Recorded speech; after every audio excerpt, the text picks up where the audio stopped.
Assalamualaikum warahmatullahi wabarakatuh. Nama saya Al-Kausar Bagegia Kembaren, NIM 246222035 pada prodi S1 Akuntansi Malam 1. Di sini saya akan membahas tentang apa itu ilmu ekonomi dan mekanisme pasar.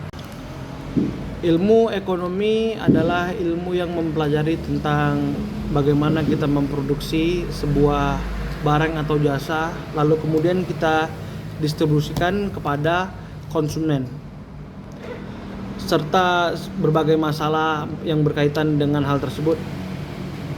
Dan ilmu ekonomi juga mempelajari bagaimana sumber daya dikelola secara efisien, yang mana kita tahu bahwa banyak sumber daya yang terbatas dengan daya konsumtif kita sebagai manusia yang juga terbatas. Dalam tahapannya ilmu ekonomi, yaitu pertama pastinya kita harus memproduksi. Apa sih itu produksi? Produksi dapat diartikan secara luas, bisa pun sempit. Dalam pengertian luasnya yaitu adalah segala usaha untuk menambah atau mempertinggi nilai suatu barang. Sedangkan dalam arti sempit, produksi adalah segala usaha, aktivitas menciptakan suatu barang atau mengubah barang yang nilainya 0 menjadi nilai yang tinggi. Tahapan ketiga dalam ilmu ekonomi itu sendiri yaitu konsumsi, di mana kita tahu bahwa setiap harinya kita pasti melakukan konsumsi maupun barang atau jasa. Bentuk-bentuk pasar yang pertama yang akan kita bahas adalah pasar monopoli. Apa sih itu pasar monopoli? Pasar monopoli itu di mana hanya terdapat satu penjual dan menguasai perdagangan barang atau jasa, sehingga pembeli tidak dapat barang atau jasa dengan penjual lainnya. Contoh dari pasar monopoli khususnya di Kota Tanjung Pinang ini yaitu perusahaan Pertamina yang menjual bahan bakar berkendara dan gas, di mana kita tidak dapat menemukan penjualnya selain perusahaan Pertamina tersebut. Dan semua orang khususnya di Tanjung Pinang ini pasti membutuhkan yang namanya bahan bakar dan gas. Contoh dari bentuk-bentuk pasar yang kedua yang akan kita bahas yaitu pasar oligopoli. Pasar oligopoli adalah pasar yang didominasi oleh beberapa perusahaan dalam suatu industri.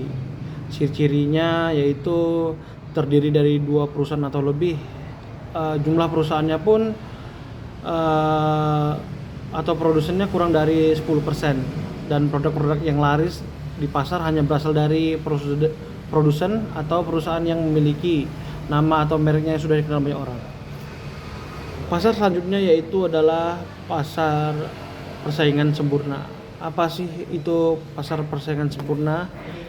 Pasar persaingan sempurna adalah pasar di mana banyak penjual dan banyak pembeli, tetapi tidak ada yang bisa memengaruhi harga. Harga pasar ini ditentukan oleh kesepakatan dan interaksi antara penawaran dan permintaan. Ciri-ciri dari pasar persaingan sempurna yaitu banyaknya penjual dan pembeli, produk yang dijual sejenis atau seragam, penjual dan pembeli tidak bisa mengaruhi harga barang, penjual besar tidak memiliki keunggulan dibandingkan penjual yang lebih kecil. Perusahaan hanya dapat memperoleh laba yang cukup untuk bertahan dalam bisnis. Pasar monopoli adalah pasar persaingan yang tidak sempurna, memiliki satu pembeli tunggal atau pembeli yang dibilang dominan yang membeli barang tersebut dari sekian banyak penjual. Kata monopsoni itu sendiri berasal dari kata Yunani yaitu moros berarti tunggal dan opsonia yaitu pembelian. Contoh-contoh dari pasar monopsoni itu adalah peternak susu, nelayan yang menjual ikan, transaksi antar petani, Mungkin seperti badan urusan logistik, yaitu Bulog yang merupakan pembeli dominan untuk uh, pasar beras di Indonesia. Pemerintah juga ikut turut serta dalam pembeli utama bahan bakar listrik atau gas alam. Selanjutnya, yang terakhir kita akan bahas bentuk-bentuk pasar, yaitu adalah pasar oligopsoni. Pasar oligopsoni itu pasar yang memiliki banyak penjual tapi hanya sedikit pembeli. Contohnya makanan-makanan fast food, industri makanan cepat saji seperti KFC, McDonald's, Pizza Hut, Burger King atau sejenisnya. Mekanisme pasar memiliki beberapa kelebihan dan kelemahan. Di antaranya itu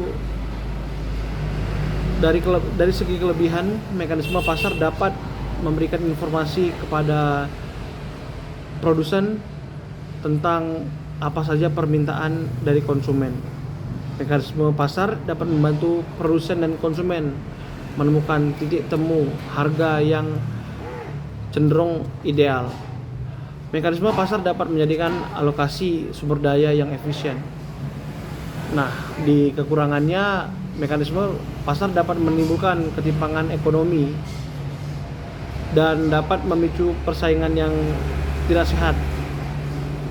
Yang tidak sehat ini bisa kita diartikan bahwa banyak yang melakukan sebuah kecurangan demi mendapatkan untung yang sebesar-besarnya.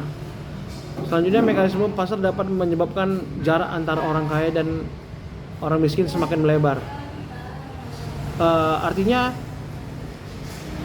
ketika orang kaya mempunyai usaha, dia mempunyai modal yang banyak, sehingga dia bisa dapat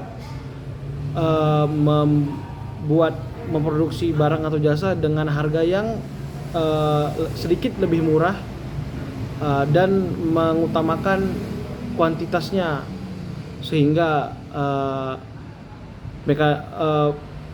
perusahaan yang dipimpin oleh orang yang miskin mendapatkan peluang yang lebih sedikit.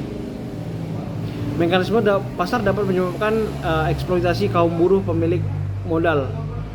Mekanisme pasar dapat menyebabkan gejolak dalam perekonomian, dan mekanisme pasar dapat menyebabkan kegiatan ekonomi yang tidak stabil, dapat menyebabkan kegiatan konsumen dan produsen menimbulkan eksternalisasi yang merugikan.